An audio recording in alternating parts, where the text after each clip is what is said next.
So I had an earlier version up, but I wanted to restart because I want to be a little more neutral on Rolling Stone. But we are going to talk about the top 250 guitarists of all time. The new list that they put out. I think it was put out in between the last time I was on here. Um, Man, do I got a lot of thoughts.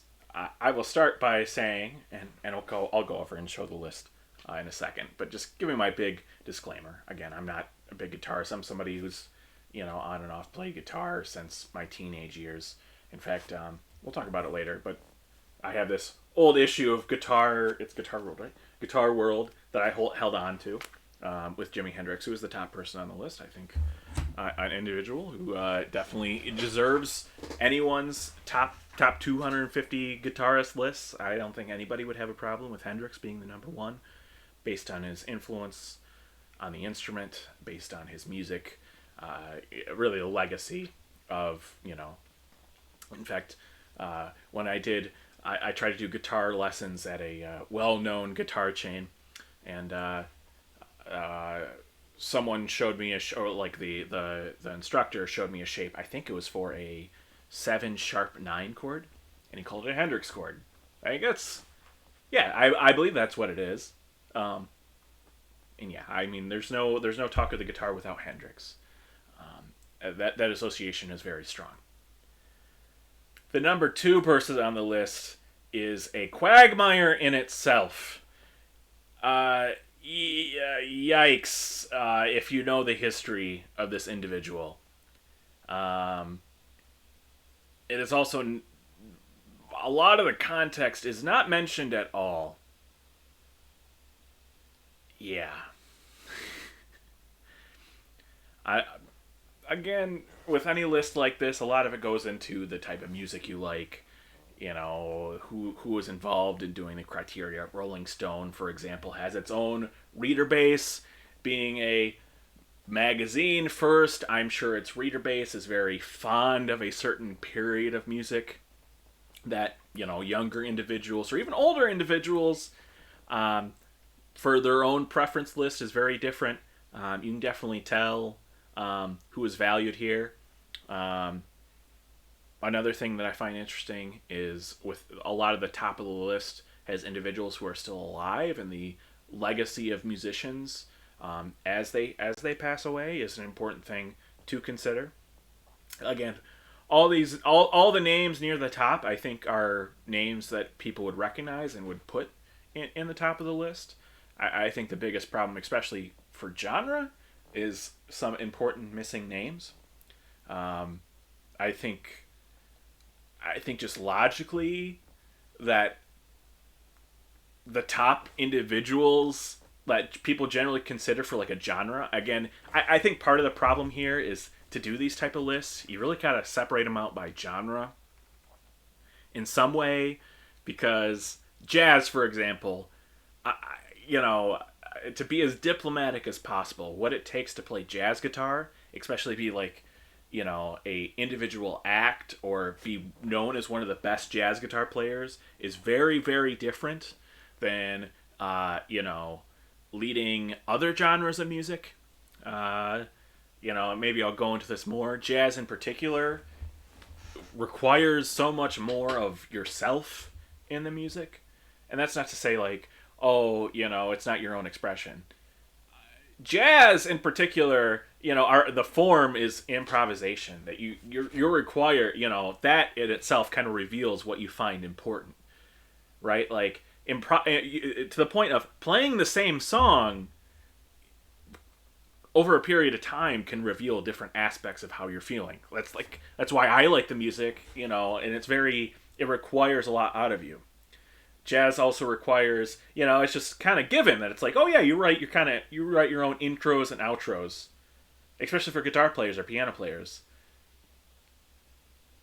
Yeah, that requires, a lot more input, a lot more knowledge, a lot more ability to write the music.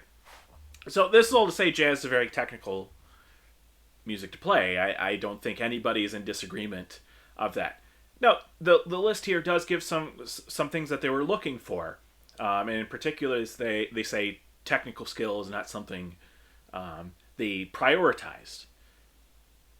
But again, if you really think about who even jazz guitarists consider, the best of the genre, I feel like if we really broke that down, um, they're originators too. Like I think there's this just myth that it's like, oh, we're just playing scales up and down. It's like, no, it's very very hard. If it was just playing skills, man, I wouldn't be making hundreds of hours of video trying to work on it. And again, this is just a guitarist, somebody who's played guitar. Trust me, the jazz stuff is way harder than let me give a story, right? Just an example. Infamously, for guitar, there's a saying, no stairway. That's because every teenager knows how to play Stairway to Heaven. No one says, like, no autumn leaves. One, there's less interest in the music, but two, not everybody can do this jazz stuff, especially solo jazz guitar. And again, not spoiling the lead here, but one of the guitarists I hold in high esteem, one of the best of the instrument, is Joe Pass, and he's not even on this list. So we're not even arguing about, like, hey man, he's probably be in the top 50. No, he's not on the list. There are, like, prominent jazz guitarists who are often in conversation about being the best jazz guitarists, not on this list. The highest, most prominent name on this list, I would say, is Wes Montgomery, and he's not even in the top 50. Wes Montgomery has a long, prolific career and has had many tributes to him from other guitarists. What? Not even top 50. And I believe the only other jazz individual who did not exclusively do jazz who's in the top 50 is Chet Atkins, who isn't even in the top 25. So by this list, Chet Atkins is the best jazz guitar player that they think in the whole world. Chet Atkins is really, really good. There are other names. Like, Grant Green is also on this list. I thought that's a great inclusion that normally you wouldn't see. But he's in the 200s.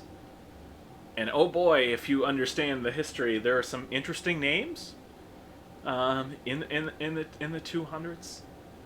Again, I don't necessarily want to put anyone down, but it's like with lists like these or like this, you can really tell what's respected and valued. And again, who cares? But the lists don't matter, and I think the end point of what I want to do is talk about the jazz guitarists I really respect, in particular Joe Pass, because even by the qualifications they list, and I think we can go there. Let's switch over to this monitor here with the list. This is the important part here.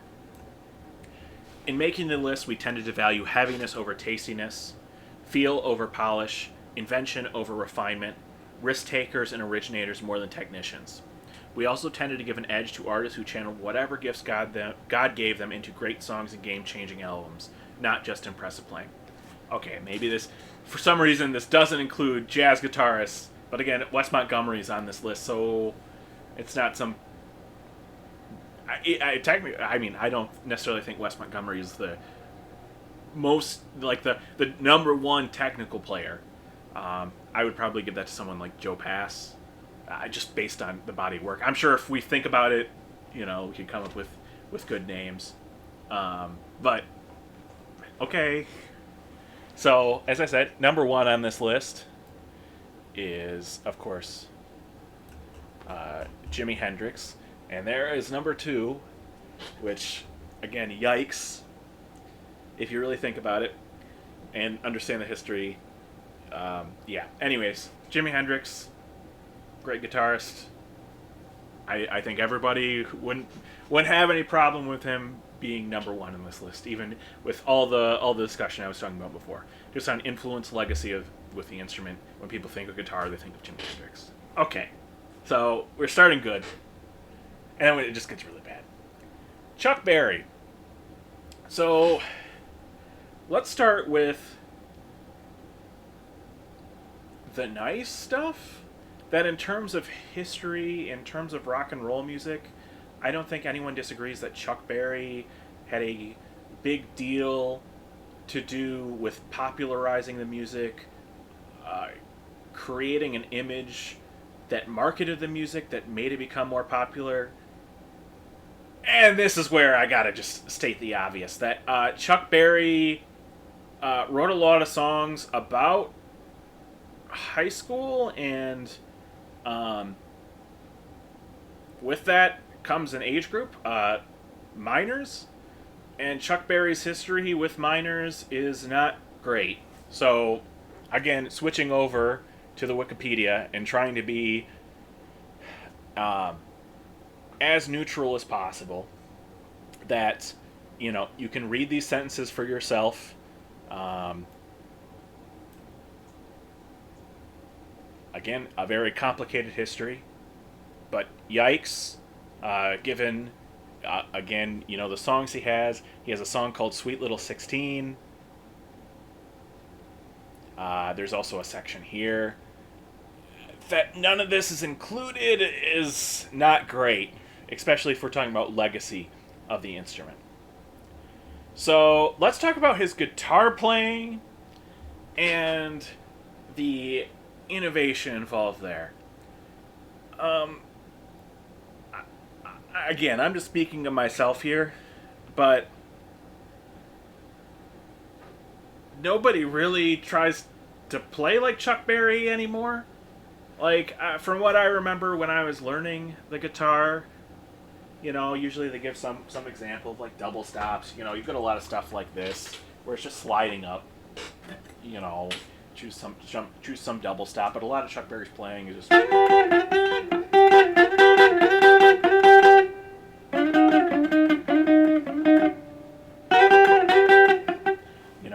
moving them in fourths or fifths. Like, again, it's not necessarily technical, but also just in terms of playing. No one really plays like that anymore. It's been quite a long time since that's been the mainstay. Speaking of that type of double stop movement, a lot of those intros, Chuck Berry didn't even really write the intro to Johnny Be Good. A fact that if you knew the history, and that is just factually true. For example, again, you can read the Wikipedia article, but you can just listen to the music. So a lot of the music is from Louis Jordan, especially "Ain't That Just Like a Woman." If you listen to that track, it's undeniable. And Barry himself acknowledged that this is the influence. Okay, if the big qualification is innovators, unique sound, Chuck Berry himself admits that, like, hey, I put it on guitar, but it's very heavily influenced by Louis Jordan and his music. Shocker, that some of it was stolen by, or no, I don't want to say stolen. Let's be more neutral. Some of it was heavily influenced by jazz music, big band music. As I say here, jump blues. Closer to the R&B side. So, yeah, Chuck Berry as number 2 is a big yikes on like every category. I believe on an earlier list he was listed as 6, so he moved up on this list. Yeah, I mean, the other thing I will say is they didn't hesitate, and rightfully so. I think Eric Clapton's history should be included with him as well, and this comes from somebody who listened to a lot of Eric Clapton in my teenage years. But for example, here. Sorry, that's Jack White. No, sorry, he's 35. Sorry. Right here, these lines. These days, nobody really considers Clapton God. His COVID comments clearly rule out any chance of being all-knowing, but that doesn't stop guitarists from worshiping his playing. So, for Eric Clapton, there's no problem stating the obvious that, Eric Clapton has kind of gone off the deep end. And again, if you know the history of Eric Clapton, some pretty yikes stuff in there too. So I do not know why none of the context surrounding Chuck Berry. Yeah. Uh, yeah, I don't know. Anyways, so let's look at least the Wes Montgomery stuff. See what's written there, because as I said, that's probably the most prominent name on this list at 82, related to jazz.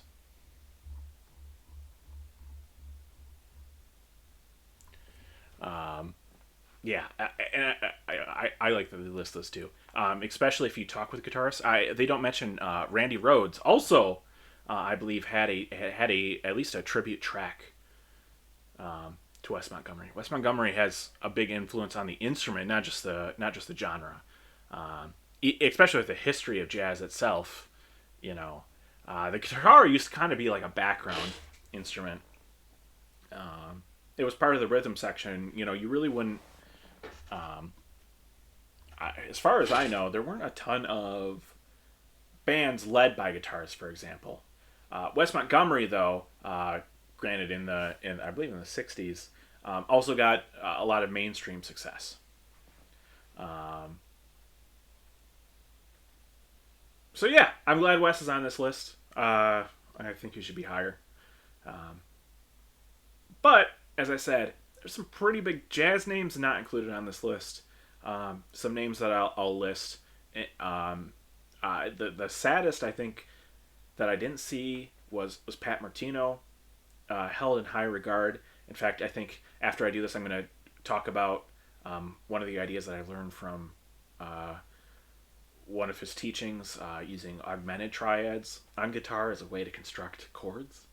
But Pat Martino is someone that other guitarists said that he's one of the best guitarists.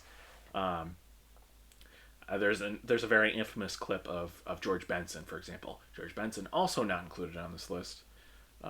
Multiple people have pointed out he should be, and he definitely should be. Again, you can very much tell what was important on this list in the era of music. As I said, Joe Pass. The fact that Joe Pass isn't in the top 25, in fact, is kind of a travesty. So Joe Pass. Just talking about Joe Pass. I mean, you can go read his Wikipedia. But what I wanted to show is his discography. If you've never listened to Joe Pass, a video I recommend is, I believe it's on Oscar Peterson's BBC show, where Joe Pass plays solo jazz guitar, and it's Ain't Misbehavin'. And my God, does he make some of the most technical, chord moving, lots of different stuff, really sounding like multiple instruments at once, look so easy. Like, it just by the eye test. And the thing is, if you know these individuals involved, Oscar Peterson is known as one of the best jazz piano players of all time. Oscar Peterson is really, really, really, really, really good. And, if you're doing a top 250 piano players, Oscar Peterson would be on the list. Anyways, Oscar Peterson introduces him by saying he's a genius in his own regard. So, something to know in Joe Pass's discography is he did multiple albums with Oscar Peterson. And Herb Ellis was, I believe, played with Oscar Peterson. Herb Ellis is also a name that should be included on this list of, if you're talking about top jazz players. So Joe Pass did a ton of work with Oscar Peterson and individuals in that sphere. He also did a ton of albums with Ella Fitzgerald. Ella Fitzgerald, known as probably, in terms of jazz vocalists, one of the greatest of all time, in a list of people like Billie Holiday, Sarah Vaughan. Ella Fitzgerald, probably like every woman who wants to sing jazz in some regard, one is not only listening to Ella Fitzgerald, but is emulating some portion of how Ella Fitzgerald phrases. Again, Joe Pass has a very good body of work with some of the top jazz players of all time. And that's not including his solo stuff. So Joe Pass put out multiple solo guitar albums. The biggest and most famous is the original Virtuoso album. That was released in 1970. And I like, if you go to the Wikipedia here, I like the review. Where was it? Yeah, from the Irish Times. Again, part of it is I just don't think people know. But I can't quite say that, because especially in high school, I knew who Joe Pass was. I heard that name. I heard it in regards to guitar. Like, guitarists list Joe Pass. So, for example, even people outside the instrument. So I have this book about chord melody for mandolin. So, granted, another string instrument by Aaron Weinstein. I believe it's Steen. I don't know if it's Weinstein or Weinstein. Apologies, either way. I think it's Weinstein. So I was just reading through the preface, and there's a blurb in here that I think is relevant. Well, imagine a vocalist and a guitarist performing a song together. The vocalist probably would be singing the melody while the guitarist plays the song's chord progression. With chord melody, we handle both roles. That's right, we can simultaneously play a song's melody and chords. Now, if you've heard jazz guitarists like Joe Pass play chord melody, you may think that style requires an encyclopedic knowledge of music theory, musical superpowers, or making a deal with the devil, but fear not. So, in other instruments, Joe Pass is the example of chord melody. Virtuoso, in fact, Joe Pass did, I believe, 4 of them. In fact, I've discovered that there was also a live Virtuoso performance, very much in the style. All those songs are very much in the style of that Ain't Misbehaving video that I was talking about. Solo guitar. And my God, does Joe Pass make you not miss the other instruments? And, that's something that would be generally a concern with solo guitar. You don't have rhythm. Like, how do you compensate? Very much in the vein of solo piano, you really don't think about. Like, people can do a solo piano performance. How many people are doing solo guitar without singing? In terms of prolific work. In terms of jazz, it's Joe Pass. And someone who I believe is in that same vein was Ted Green, who has a very great album. Somebody that I think guitarists would definitely put in their top list. Ted Green's solo guitar is some of the most beautiful music I have ever heard. It is very, very good. But yeah, like, again, off the top of my head, Joe Pass kind of stands alone in the type of music he did, and is held in very high regard among guitarists. Not even on the list. Seriously, Virtuoso as an album changed my idea of what the guitar could be. It's kind of what brought me back into playing guitar. Though, and he did 4 of them. He did 4 different, just jazz standards. And again, seriously, I'll probably put a link to that video in the description when I eventually put this on YouTube. But man, does he make it seem effortless. In fact, Joe Pass is famous. He had not necessarily a master, but like a workshop. And he said, never play anything that you find hard. And the only way to interpret that is Joe Pass himself finds the stuff that he's playing effortless. Joe Pass is one of the greatest guitarists of all time. And the hope is that the reason why he wouldn't be included is because of, not knowing his body of work. But yeah, he's very, very good. Someone you should know. Someone very important. Yeah, it's very both disappointing, and again, I think that's kind of the sad thing about these types of lists, that it should introduce you to musicians and people, or like musicians people should know more.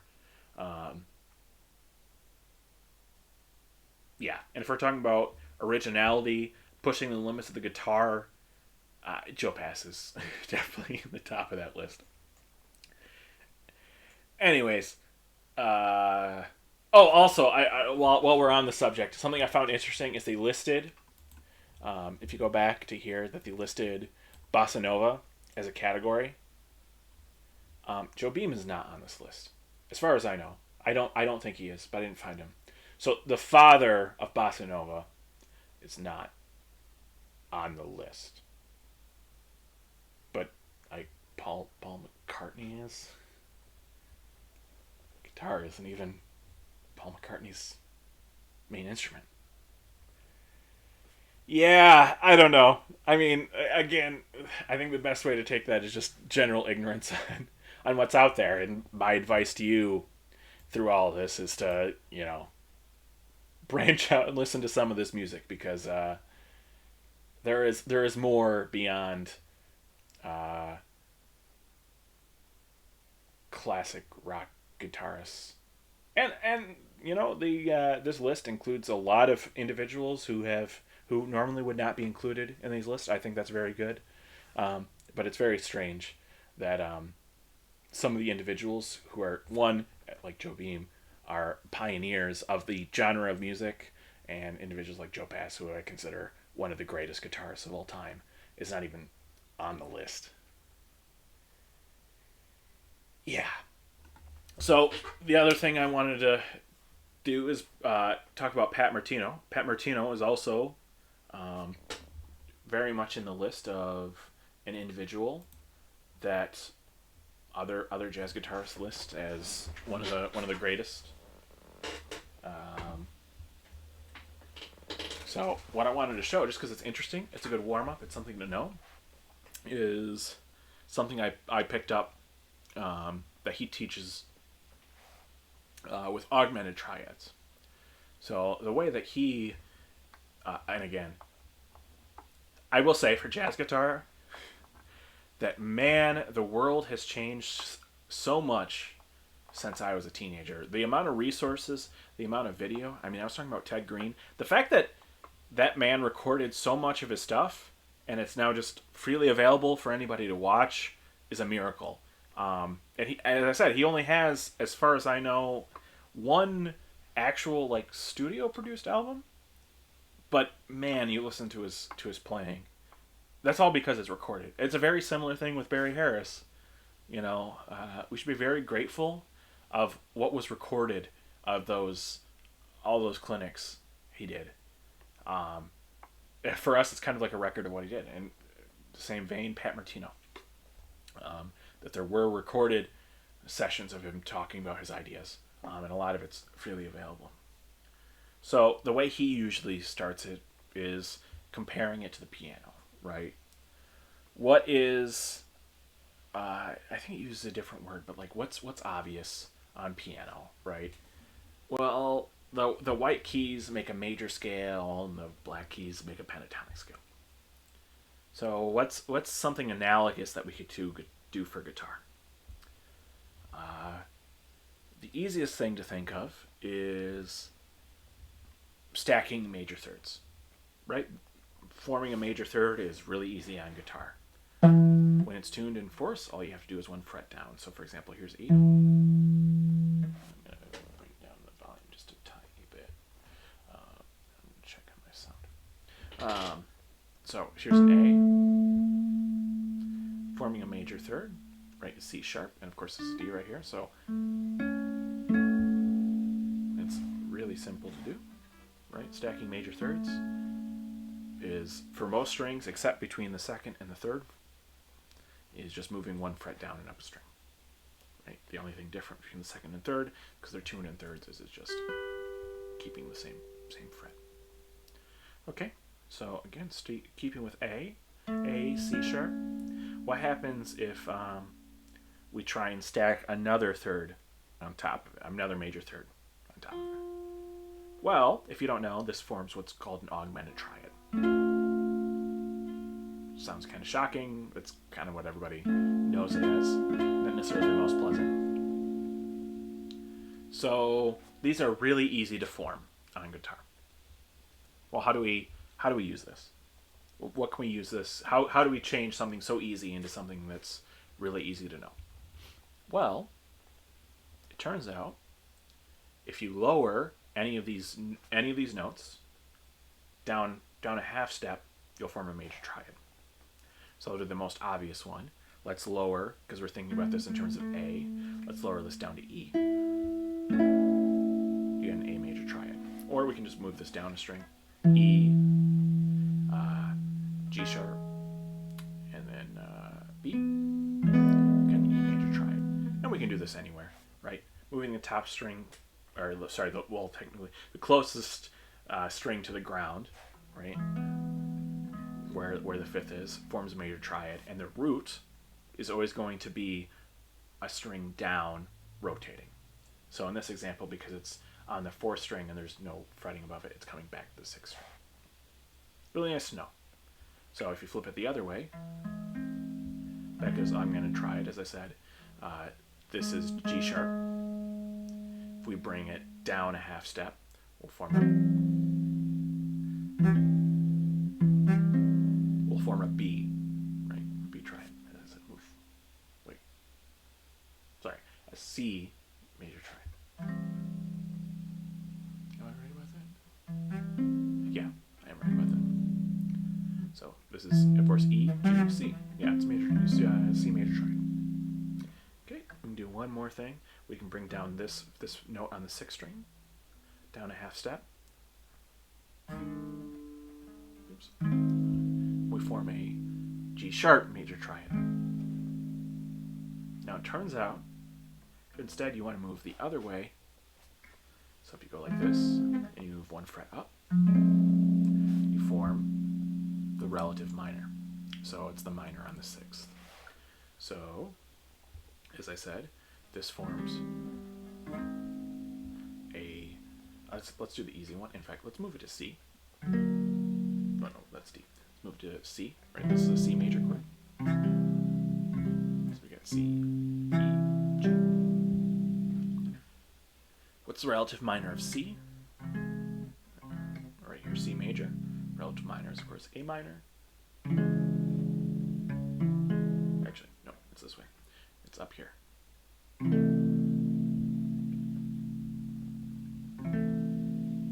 believe this should be A minor.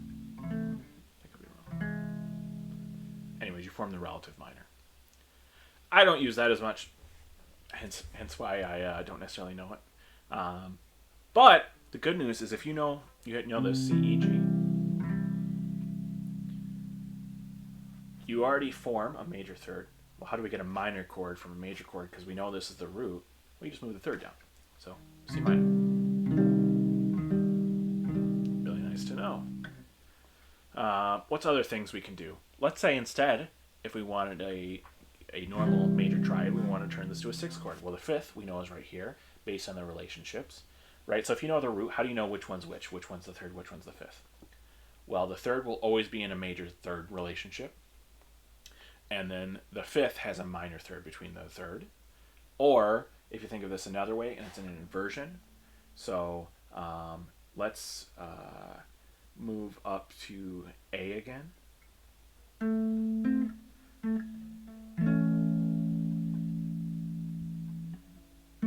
So this is A, C sharp, E.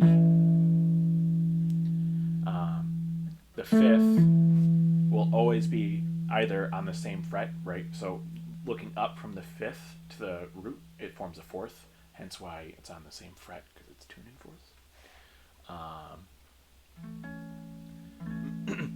But it's very easy to tell which is the fifth and which is the third, right? You notice with my hands that this fourth string has a third relationship with the A itself.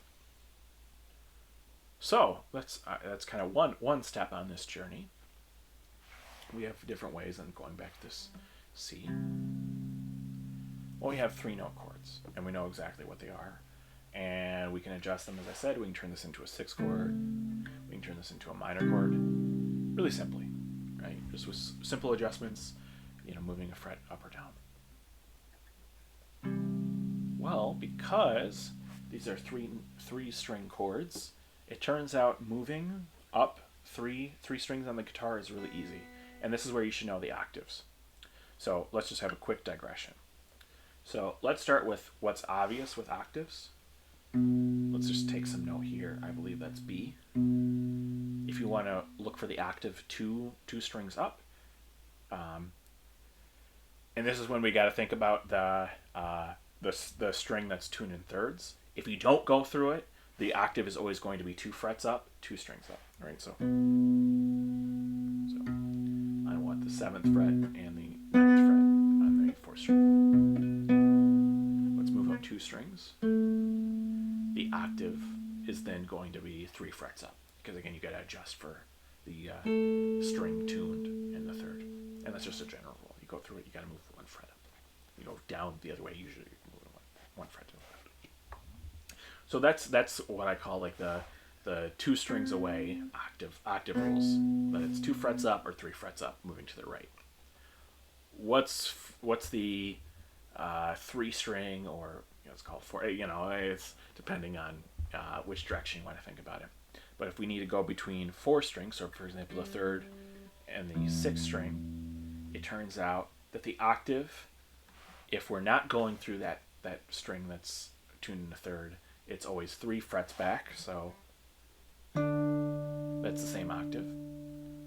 And again, you can work this out thinking about where the frets are aligned, but it's just good to just know this, that it's 3 frets back when you're not going through that string that's tuned, or those 2 strings that are tuned in a 3rd instead of a 4th, and it's 2 frets back if you have to go through that string. So really nice to know that easy way to move an octave up, just do that. So how does that relate to, again, these type of chords where I have this and I want to do, let's say, inversions. I want to invert the chord. So I want to move the lowest note, which is the C, up to the top. Well, we just need to use our octave rules, right? Because, as I said, moving up 3 strings is really simple. You're usually moving 2 or 3 frets back. In this case, it's really simple. That the pinky on right here, the 6th string, is going to move up to the 3rd string right here. So you get a shape that looks like this. And we can just repeat that process. We got to move from the 5th string up to the 2nd string. Well, we just got to move 2 back, and you get a shape that looks like this. And then finally, the last one, we got to take this finger right here on the 4th string, 5th fret, and it's going to come up to the 1st string on the 3rd fret. You get a shape that looks like this. And we can reverse it. If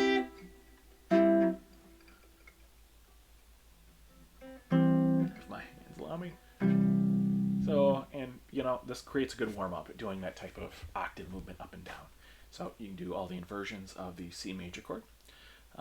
What I do, and this is kind of helpful for knowing the fretboard, if you already feel like you know the fretboard or isn't important to you, you don't necessarily have to do this. But I like saying the notes, just so you get that kind of hand memory, hand brain memory. So C, E, G, E, G, C, G, C, E, C, E, G, G, E, C, E, C, G, C, G, E, G, E, C. So that's moving up. What would be nice if we're able to take these shapes and move them, up and down the neck rather than up and down strings. Well, this is a good time to talk about what actually augmented triads are, right? Because they're just stacked major thirds. But as we saw, you'll notice if we go back to this one where it's C's on the the 8th fret of the 6th, 7th of the 5th, and 5th of the 4th. If we do this motion and the inversions, we will notice quickly that they are actually stacked major thirds. Or sorry, they're not stacked major thirds. We can repeat the same exercise with the let's keep this simple. Let's just go back to our augmented triad, right? Again, what happens if we try and stack a major third on top of this? You'll notice 8, so 6 on the, or sorry, 8 on the 6th, 7 on the 5th, 6 on the 4th. We gotta do another major third. And it's 5th fret of the, what was it, 3rd string? Well, as I just did, that's actually just an octave. Huh. So, it turns out there's a symmetric nature about augmented triads. And that's kind of how all this stuff works. That's why it's useful. No surprise. It's a very similar thing with diminished chords. Diminished chords are stacked minor thirds instead of major thirds, but they require 4 notes.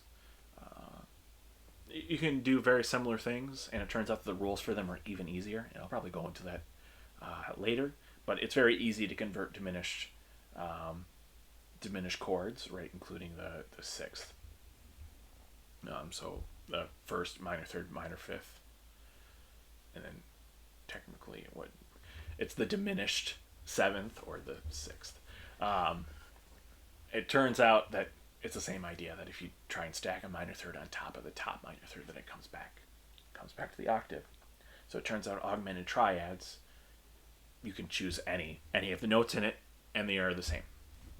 So for example, C, E, and G sharp, it's the same augmented it's the same augmented tritone as E, G sharp, C. It's the same augmented triad as G sharp, C, E, being that, you can't say that E major is the same as C major, right? Because E major needs the G sharp. But there's this nice symmetry in both augmented and diminished chords. Another way to think about this, because at the end of the day, it's 12-tone music, right? That we divide everything. The chromatic scale has 12 notes in it. So we take the octave and kind of divide it into 12. You can think about it 12 parts, 11 parts. There's 11 distinctly named things, but there are 12 different. Wait, no, I gotta think. C.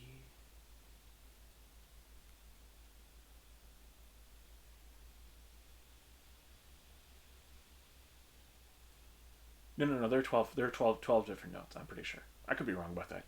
Again, don't hold me to account. I think there are 12 distinctly named things, and then the octave.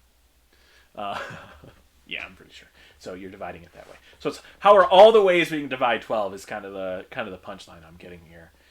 It turns out all the things that evenly divide 12, and we're talking about integers here, have important properties in music. So Barry Harris talks a lot about this. But Pat Martino has his own way. He talks about symmetry. He talks about like the clock.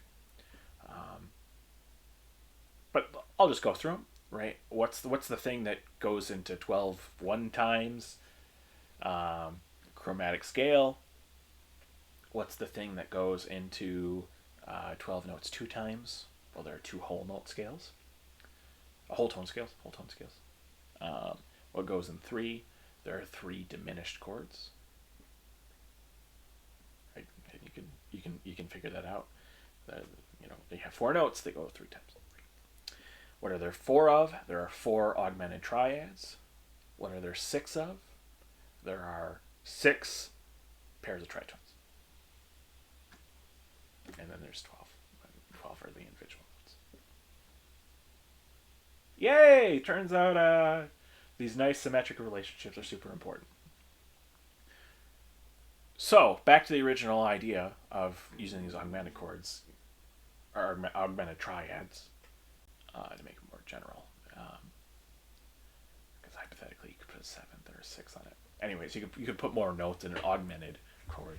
Back to the original idea of how do we move this stuff off the neck? Well, we can use that symmetry and keep our same shape, right, the same augmented shape, and move up a major third, and it'll be the same as doing an inversion. So back to the original C major idea. Right, again, very, very confident this is a C major chord, based on everything I knew. We have to move up. Let's go back to our shape of the stacked augmented triad, and move up a major third, which is the same as moving up 4 notes. We got to make sure to keep the octave right on C. So it turns out, because we know C is here, we have to raise the one below it, and you get a shape that looks like this. And that shape should be very similar as to what we found out when we moved up the string. It turns out this and this are exactly the same. And you can work that out, but just knowing, using the usual guitar tuning, you'll find that they're the same, right? Going with fifth fret, the match, if you know how to make, the notes be inharmonic by looking at the notes. So you'll figure this out. But that's great. It turns out we can do this simple trick by lining things up and making sure they match, right? Knowing that the chord is also going to be a C major chord, that you're eventually going to figure out which one you have to lower to get the same shape and make everything work. But we have a nice, easy way to take our same chord, invert it by moving up the neck, and the flip side is very easy to invert by moving up a string set. And again, we also have to incorporate the shape, right? So once we start getting up here, the shapes are no longer this nice triangle, right, where we're moving back a fret each time we go up a string. Instead, because of the major third, you get stuff looks like this. So you get one string back and then parallel. And then, of course, that means the major shapes are going to look, something like this or like this. They just look slightly different. And then you get this is also a major shape. Wait. Yeah, I'm right. That's a major shape too. Am I wrong? No, that's got to be right. I think it just sounds minor because the invert. No. Now I got to think about it. No, it is, because this is G. This is D, G, B. This forms a major chord. I just might be slightly out of tune. But yes. So, as I said, the three. That's one major shape. This is another major shape. And this is another major shape. And that's all just moving it down. And as I said, the root is always going to be one string below, again, wrapping around whichever note you move down. And then you can also do the relative minor stuff by moving it up a fret. But as I said, it's easy enough. It's easy enough to go from this to this once you know the root. And I do the same thing with the diminished chords. It turns out the logic there, as I said, is very similar. That you move one of the notes down a fret, and then you get a dominant chord.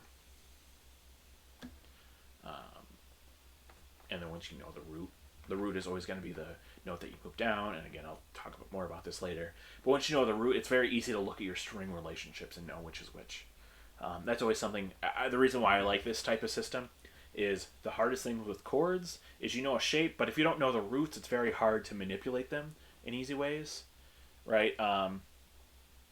Let's just give the most simple example, right? I'm sure everybody knows their bar shapes, right? So for example, this is the E bar shape. I'm playing it on C. If you didn't know the root is on both the sixth and first string, because there's symmetry there, right? That these strings are 2 octaves apart. It wouldn't be obvious to know that you need to, lift your middle finger and you get a minor chord.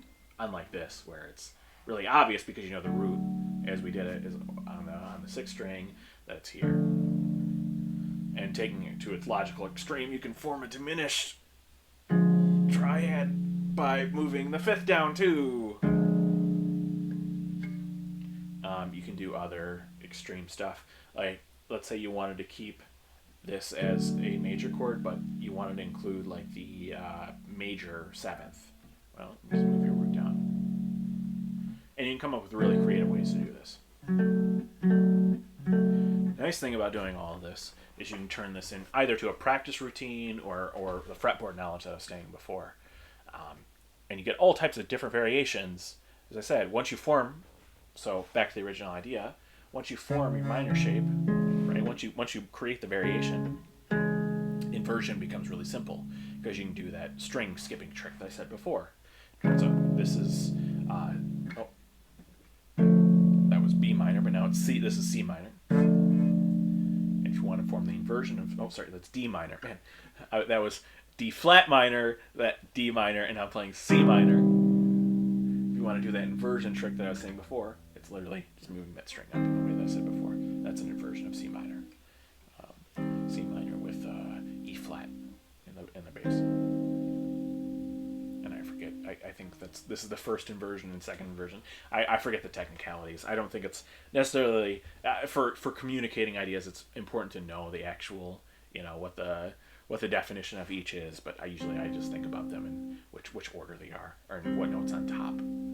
In this case, C's currently on top. And again, you can continue this. You get a thing that looks like this.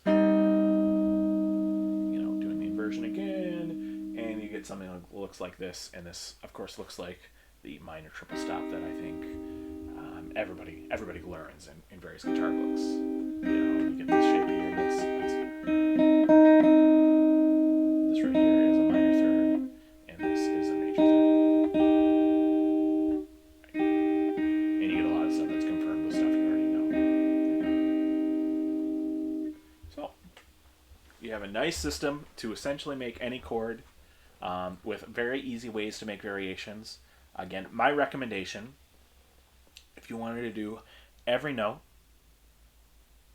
one way to do it, with mixing major and minor chords to make sure you can eventually list out every note on the fretboard moving left or right. Again, you can expand this, is start simple with like C major. Take the minor one step above, so you got C major and D minor.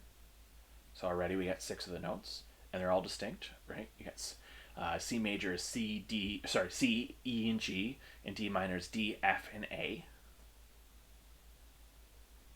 The tricky thing is to figure out how to get the rest of the notes. The best way that I found to do this is to use the tritone. So do F sharp major. That should give you F sharp, A sharp, and C sharp.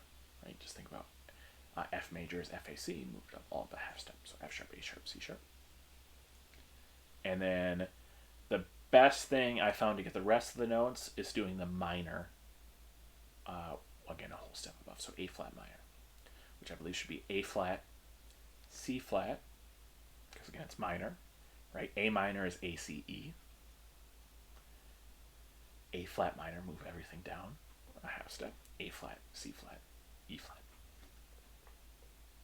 As I said, let's go through and make sure we have everything. We have C, D, E, F, G, and A from the first 2 chords.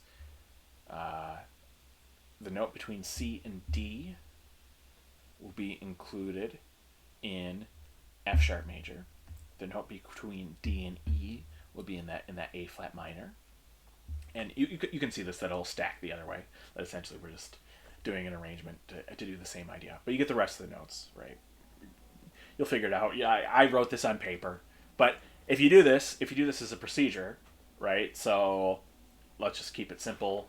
The nice thing about moving up and down the string is you can go wherever you want, and you can come up with your own patterns. So for example, let's say you just want to stay here. You just move up the string. Take whichever set of strings you want to learn and go from left to right as far as you can go, and you'll get all the inversions. And then you can go do the procedure that I said before. Start on a whole step above and do the minor version, right? Again, making sure you're starting out, changing the shape of the chord to make it minor. Again, using, knowing that you can identify the third. And then do the same thing with the tritone. So maybe you'll have to skip up a string. And the tritone, if you don't know on your guitar, on below, because I think everybody's aware this is the 5th, power chords, that below the half step string, right? If you're not, if it's not contained in it, let's say, the only thing that's going to be different is between the 2nd and 3rd string. But you do that by moving a fret to the right. So this is a 5th. A tritone is 3 tones, or it turns out that it's a diminished 5th.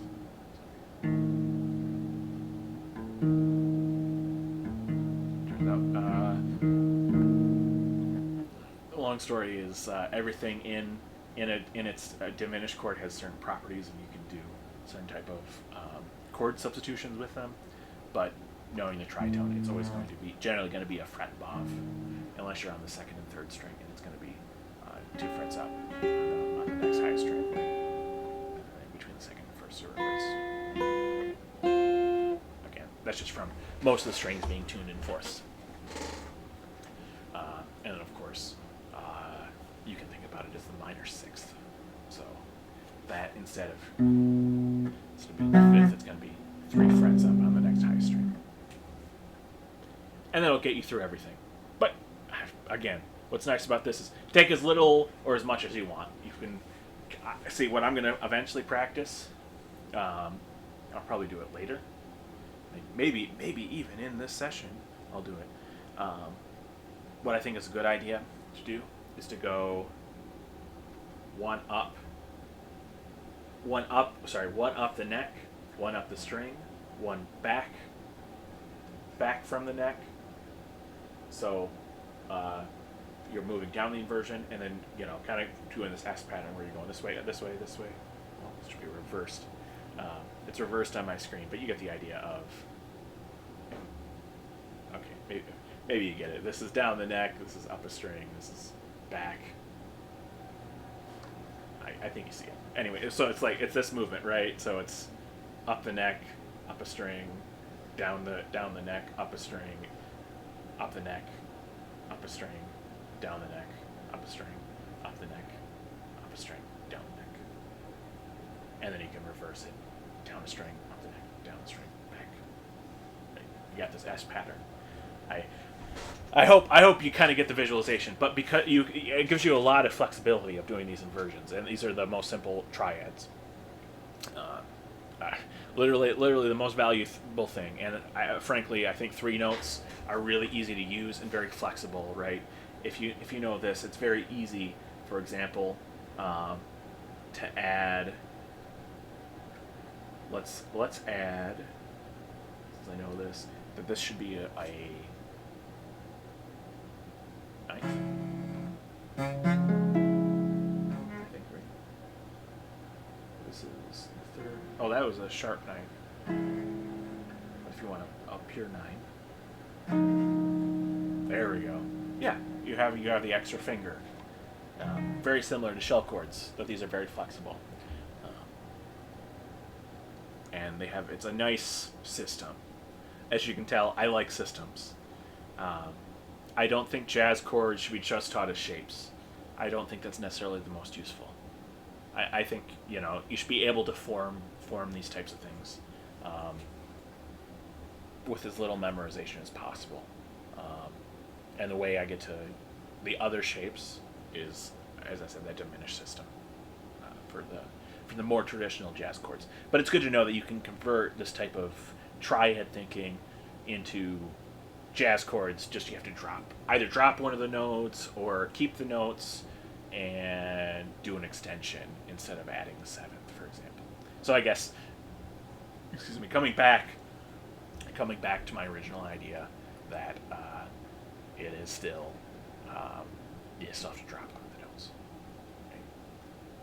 And another good one to know is, the 5th is usually easiest to drop, like we do the shell voicings. So easy enough to get the sharp 11, for example, by moving the 5th down, right?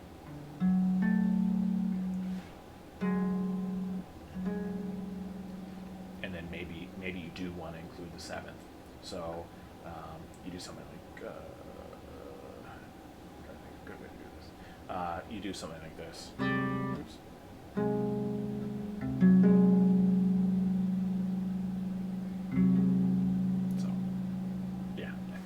A large playground to play with just from this one idea, but you get so much. There's so much just in this idea of using augmented triads as the basis to structure your chords. Again, the first I heard about this was from Pat Martino, great guitarist. I believe he passed away about 2 years ago or so. Definitely held in high regard. His work is incredible too. Should be known more. Anyways, I think we're gonna take a quick break because I went like an hour just talking about this stuff and going over this. I'm probably going to go for about a half an hour more after this, trying to bring it up. Well, maybe we'll see. We'll see how much patience and energy I have. Um, but yeah, we're going to go over. I think we're going to look at the jazz rules because I'm going to make an adjustment about backing tracks, and we're also going to introduce Autumn Leaves. Um, yeah, all right. Give me maybe 2 minutes or so. Yeah, all right.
All right, I am back, and as you can see here, maybe.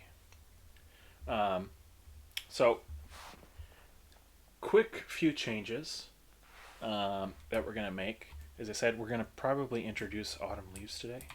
It's so easy to play, and it's appropriate for the time of the year that I'm just gonna move it slightly ahead of schedule.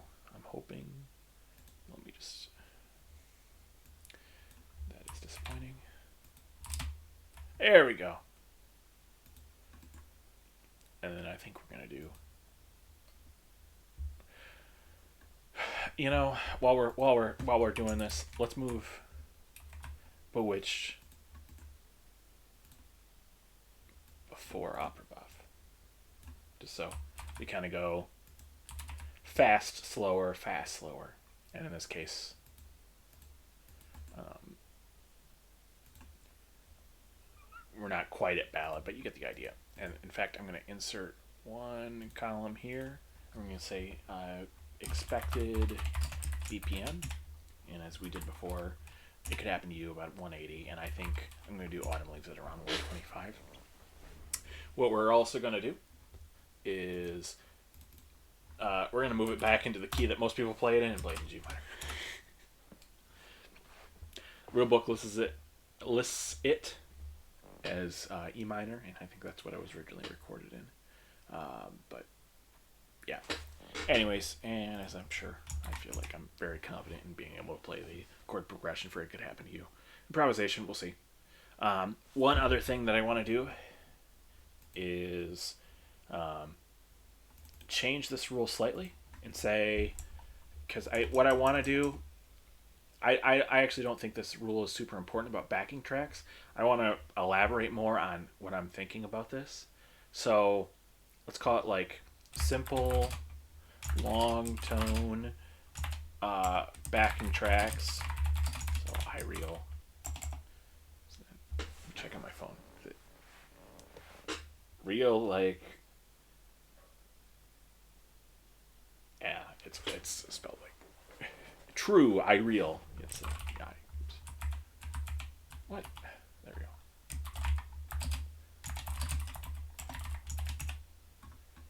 Man, that is very annoying.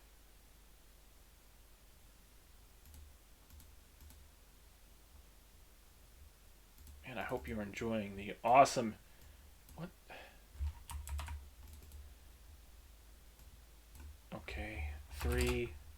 Man, this is very annoying. Simple backing tracks. Okay, I feel pro long tones, but should be able to improvise without them as well. Let's make that. Okay, maybe I need to make this bigger. Really? I feel caught up in okay, maybe I should center these or something. I don't know, this is very annoying. Did I reach the limit of how wide this can be or something?